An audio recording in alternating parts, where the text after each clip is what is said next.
అర్థం వాస్తవానికి చేసుకోవాలి. మీరన్న సూపర్ పవర్స్ లో ఒకటి అమెరికాకి ఆర్థిక బలం ఉంది, అంగబలం ఉంది, ఈ రెండు ఉన్నాయి. అండ్ మోరోవర్ అమెరికా ఏది ఆలోచించినా కానీ యుద్ధం చేస్తుందంటే దాని వెనకాల ఏదో ఒక స్వలాభం లేనిది, ఏదో ఒక బిజినెస్ యాంగిల్ లేనిది ఖచ్చితంగా ముందుకు పోదు. ఈవెన్ మనం బెలూచిస్తాన్ విషయంలో చూసుకున్నా కానీ అక్కడ ఉన్నటువంటి నిధులు నిక్షేపాల కోసమే పాకిస్తాన్తో ఫ్రెండ్షిప్ చేసింది స్పష్టంగా అర్థమైంది. ఇప్పుడు మొన్న జరిగినటువంటి వెనుజులా కానీ, లేదంటే మెక్సికోకి ఇస్తున్నటువంటి వార్నింగ్ విషయంలో కానీ, లేదంటే ఇరాన్తో జరుగుతున్నటువంటి యుద్ధం విషయంలో కానీ, ఈవెన్ ఇప్పుడు గ్రీన్లాండ్ విషయంలో కానీ, గ్రీన్లాండ్ విషయంలో ఆల్మోస్ట్ చైనా చేతిలోనే 80-90% కొన్ని ఉత్పత్తులు చైనా చేతిలో రిమోట్ కంట్రోల్లో ఉన్నాయన్నది వినిపిస్తున్నటువంటి వాదన ఒకటి.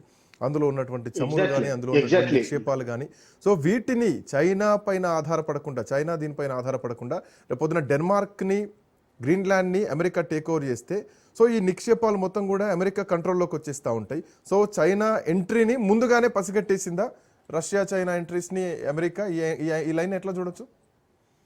అమెరికాలో ఒకటి ఉంటుందండి, అక్కడ బ్యూరోక్రసీ తర్వాత బ్యూరోక్రసీ చాలా పేపర్స్ తయారు, తర్వాత వాళ్ళకి చాలా థింక్ ట్యాంక్స్ ఉంటాయి. అంటే ఇంటలెక్చువల్స్ అంతా కూర్చుని పేపర్స్ రాస్తారు. ర్యాండ్ కార్పొరేషన్ అని, ఇటువంటివన్నీ చాలా ఉంటాయండి. ఇవన్నీ ఇప్పుడు ఏదో ట్రంప్ గారు రిపబ్లికన్ పార్టీని అధిరోహించి మామూలుగా ప్రెసిడెంట్ అయిపోయి 1 year లో చేస్తున్న డెసిషన్స్ కాదు.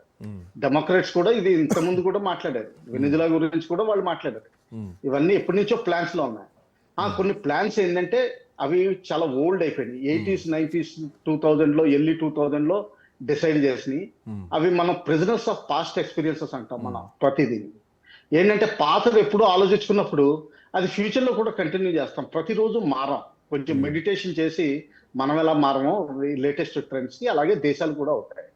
సో ఇది ఏంటంటే ట్రంప్ గారికి ఒక్కటే డ్రాబ్యాక్ ఏంటంటే నాకు కనిపిస్తుంది ఏంటంటే ఆయన పబ్లిక్ రిలేషన్స్ ఎక్సర్సైజ్ లో అంతా నేను చేసేస్తున్నాను, టారిఫ్ నేను వార్ చేసేస్తున్నాను. ఎస్, టారిఫ్ వార్ వల్ల ఆల్రెడీ వాళ్ళకి 200 billion పైగా సేవింగ్స్ అయింది, అదొకటి గుర్తుపెట్టుకోవాలి. తర్వాత ఇరాన్ మీద 25% ఇంపోజ్ చేశారు, ఇండియా మీద 50% ఇంపోజ్ చేశారు.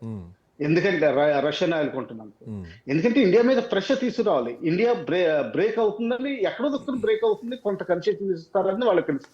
అందుకని ఇప్పుడు ట్రంప్ గారి ప్లాన్ ఇండియాకి రావడానికి వాళ్ళకి తెలుసు. డిస్కషన్స్ అయితే ఇండియాకి చాలా వరకు అవుతుంది. డిఫెన్స్ సేల్స్ లో మీరు ప్రొడక్షన్ చేసుకోండి అంటే చాలు, ఇండియా పొంగిపోతుంది. అది వాళ్ళకి చాలా క్లారిటీ ఉంది. అలాగే C-17 ప్రొడక్షన్ కి ఫస్ట్ టైం లాక్హీడ్ మార్టిన్ కంపెనీకి లైసెన్స్ ఇచ్చారు ఇండియాలో, 2nd place ఆఫ్ ప్రొడక్షన్. ఎందుకు ఇచ్చారు? ఇది టారిఫ్ వార్ లో వాళ్ళకి అప్పర్ హ్యాండ్ తీసుకోవడానికి. అగ్రికల్చర్ ప్రొడక్ట్స్ కి మాత్రం మనం ఒప్పుకోమని తెలుసు, ఎందుకంటే మనకి ఫార్మర్స్, స్మాల్ సైజ్ ఫార్మర్స్, వాళ్ళకి చాలా డీప్ ఇంపాక్ట్ ఉంటుంది. ఆ విధంగా ఏంటంటే సూపర్ పవర్ వాళ్ళు ఉన్న ఇన్ఫ్లుయెన్స్ చేస్తారు. ఈ రోజు మనం కూడా ఇరాన్ లో ఒక పోర్ట్ పెట్టాం, చాబహార్ పోర్ట్. అటు మాల్దీవ్స్ లో, డెన్మార్క్ లో కూడా తులే ఎయిర్ బేస్ ఒకటి ఉంది కదా, ఐ థింక్ సో. ఉందండి. సో ఏంటంటే వీళ్ళకి ఏంటంటే అమెరికాకి 45 పైగా యాక్టివ్ బేస్లు ఉన్నాయండి ప్రపంచంలో.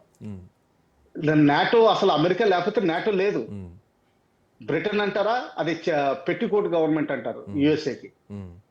యుఎస్ఏ చెప్తే అది చేస్తుంది. మొన్న పైన మాట్లాడలేదు కానీ ఒక ఆయిల్ ట్యాంకర్ సీజ్ చేసినప్పుడు బ్రిటన్ యాక్టివ్ గా హెల్ప్ చేసింది ఆ సీజ్ చేయడం. ఏది రష్యా విషయంలో అంటున్నారా? రష్యా విషయంలో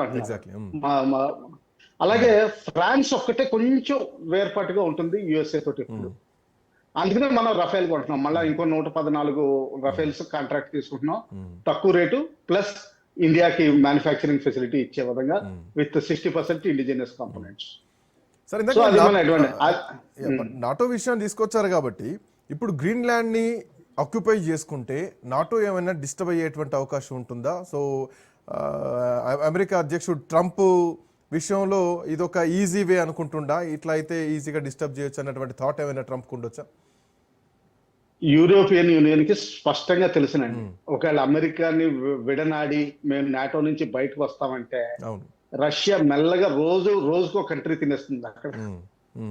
లాట్వియా దగ్గర నుంచి మొదలుపెట్టి Finland, Norway, Denmark, Sweden, Germany, Poland అన్ని రోజుకో దేశం కింద కబలిచ్చేస్తుంది. వీళ్ళు ఏం చేయలేరు.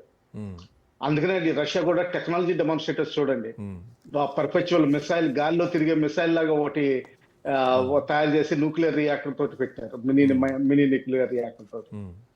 అటువంటి ప్రెసిషన్ టార్గెటింగ్ ఇదంతా. ఈ రోజు కూడా ఇంకోటి ఏదో మిసైల్ అది డెమాన్స్ట్రేషన్ చేశారు. కెనెటిక్ ఫోర్సెస్ తోటి వాళ్ళు ట్యాంక్స్ ఫైర్ చేయడానికి తయారుగా ఉన్నారు, లేజర్ తయారుగా ఉన్నారు. సో ఆ విధంగా ఏంటంటే యూరోపియన్ యూనియన్ తెలుసును పైకి ఎన్ని చెప్పినా కానీ యుఎస్ఏని మాత్రం వాళ్ళు వదిలిపెట్టలేరు. ఉమ్, అది యుఎస్ఏ కూడా తెలుసు. అయితే నా ఉద్దేశంలో ఏంటంటే వాళ్ళు గ్రీన్లాండ్ ఆక్యుపై చేయకపోవచ్చు, ఉన్న బేస్ నే ఏదోటి వయా అగ్రిమెంట్కి వచ్చి మీరు బేసులు పెంచుకోండి, మీరు మినరల్ రిసోర్సెస్ కూడా తీసుకోండి. ఎందుకంటే గ్లేషియర్స్ మెల్ట్ అయిపోతున్నాయండి ఎన్విరాన్మెంటల్ ప్రాబ్లమ్స్ వల్ల. ఉమ్, ఆ గ్లేషియర్స్ మెల్ట్ అయిపోయినప్పుడు ఇప్పుడు వరకు వీలు కానీ మైనింగ్ అక్కడ వీలవుతుంది. ఉమ్, అందులో గ్రీన్లాండ్ ఏంటంటే చిన్న దేశం ఏం కాదు అది. ఉమ్, మన ఇండియా 3 భాగాలు అనుకుంటే అందులో 2 భాగాలు ఎంత ఉంటుందో అంత పెద్దది గ్రీన్లాండ్. ఉమ్, అంటే మన complete south India plus Rajasthan ఇవన్నీ కలుపుకుంటే ఎంత దేశం ఉంటుందో అంత పెద్దది అది. ఉమ్.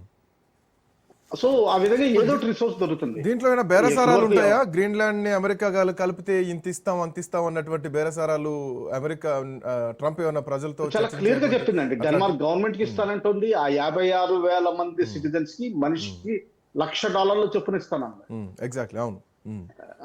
సో వాళ్ళు ఆఫర్ బాగానే ఇస్తున్నారు. అంటే నా ప్రాక్టికాలిటీ చూస్తే